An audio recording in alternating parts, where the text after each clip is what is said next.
Picking a college, it can feel like one of the biggest financial gambles of your entire life, right? But what if it didn't have to be?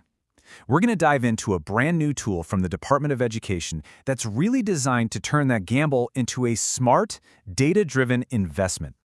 And look, this kind of story, it is just way too real for way too many people.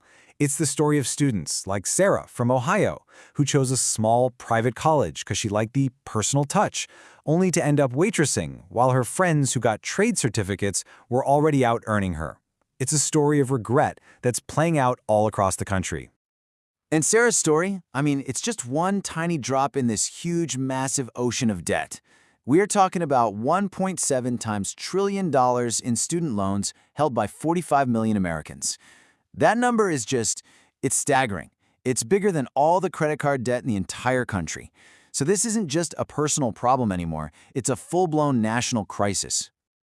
Okay, so when you hear a number that big, it's really no surprise that people are starting to ask some seriously tough questions. They're looking at the sky-high price of a degree and they're wondering, is it actually worth it anymore? And it's not just a feeling. We're talking more than half of all Americans, a full 56%, who now believe a four-year degree is not worth the cost. That is a huge shift in how people think, and it's all being driven by a pretty simple, and let's be honest, painful economic reality. And this chart right here, man, it really tells the whole story. You can see how since the year 2000, the average in-state tuition has literally doubled, even after you account for inflation. But the wages for new grads, they've pretty much flatlined. This growing gap is the financial squeeze that's making families everywhere question the value of that diploma. But okay, what if you had a tool, almost like a crystal ball, that could give you a peek into your financial future? Well, believe it or not, that's pretty much what the Department of Education just launched, and it's baked right into the FAFSA form itself. Okay, so here's the deal. It's called the Earnings Indicator. When you fill out your FAFSA, it will now automatically flag any college on your list where the typical graduate earns less money than a high school graduate in your state. Just think of it like a bright, flashing warning light. And hey, this isn't about trying to shame schools or anything like that. As the Secretary of Education put it, it's all about giving families a clearer picture. In a world where you've got baristas with bachelor's degrees, this kind of transparency isn't just a nice to have, it's absolutely essential. Now, this new feature didn't just pop up overnight. It's actually the latest step in this longer journey towards more accountability that really started with the college scorecard way back in 2015. And yeah, after a pretty bumpy FAFSA overhaul last year, this new tool, which launches late 2025 for students applying for the 2026-27 school year, is a huge step toward rebuilding some trust through transparency. All right, so how does this thing actually work? How do you use it? Let's break it down step by step. It's actually a lot more straightforward than you might think.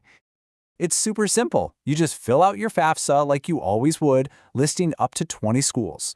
After you hit submit, you check your summary page. If you see a little yellow warning box, that's your cue. You click on it and boom, you get these simple bar graphs showing you exactly how that school's grad earnings stack up against the high school median. And from there, you can even dig deeper with direct links to the college scorecard. Let's make this super concrete. Picture a student, let's call him Alex from Texas. On his FAFSA summary, he sees UT Austin, where grads are making around $55,000 a year, which is way above the state's $35,000 high school median. But then there's that for-profit online school he was thinking about. It gets flagged. Why? Because typical earnings there are just $28,000. That one little piece of data could save him from a decade of financial pain. Someone called it nutrition labels for degrees, and I think that's just perfect. It's exactly right. It helps you see the cost, the calories, versus the potential financial payoff, the protein. It's all about making a healthier financial choice for your future. So, you're probably wondering which schools are actually getting these warning flags. Well, when you look at the data, a really clear and kind of striking pattern starts to emerge. Okay, check this out. When you break down which schools are getting flagged, it's pretty wild. Of the more than 1,300 institutions that get a warning, a massive 88% of them are for-profit schools. The data isn't making a judgment call here. It's just showing a really strong connection between a school's business model and the financial outcomes for its students. And this isn't just some abstract number. Here are some real-world examples from North Carolina.